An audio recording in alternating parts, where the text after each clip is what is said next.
For most of the 20th century, a Kodak moment was a universal phrase for capturing a precious memory.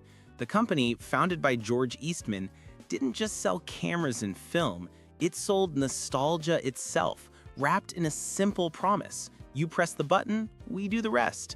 By the 1970s, Kodak was an undisputed titan. It employed over 140,000 people and controlled nearly the entire photography market. It was a blue-chip institution, as solid and permanent as the photographs it developed. But inside this fortress, a revolution was quietly being born. In 1975, a young Kodak engineer named Steven Sasson assembled a strange black-and-white toaster-sized device. It captured a grainy black-and-white image and saved it to a cassette tape. He had just invented the world's first digital camera. He presented his creation to the company's executives. Their reaction? A mix of curiosity and dread. They understood the technology, but they were terrified of its implications. Kodak's entire empire was built on a razor and blade model, sell cheap cameras to sell billions of dollars worth of film, chemicals, and printing paper. Digital photography required none of that. It was a threat to their golden goose. So they thanked Sasson for his work and told him to keep it quiet. They put the future in a drawer. That single decision highlights the deep-seated cultural problem at Kodak. It was a company blinded by its own success. The corporate structure was hierarchical and risk-averse, with executives who had built their careers on the chemistry of film unable to imagine a world without it. They fatally underestimated how quickly consumers would embrace the convenience of digital. While Kodak tinkered with digital cameras but remained committed to film, competitors like Sony and Canon raced ahead, capturing the new market Kodak itself had invented.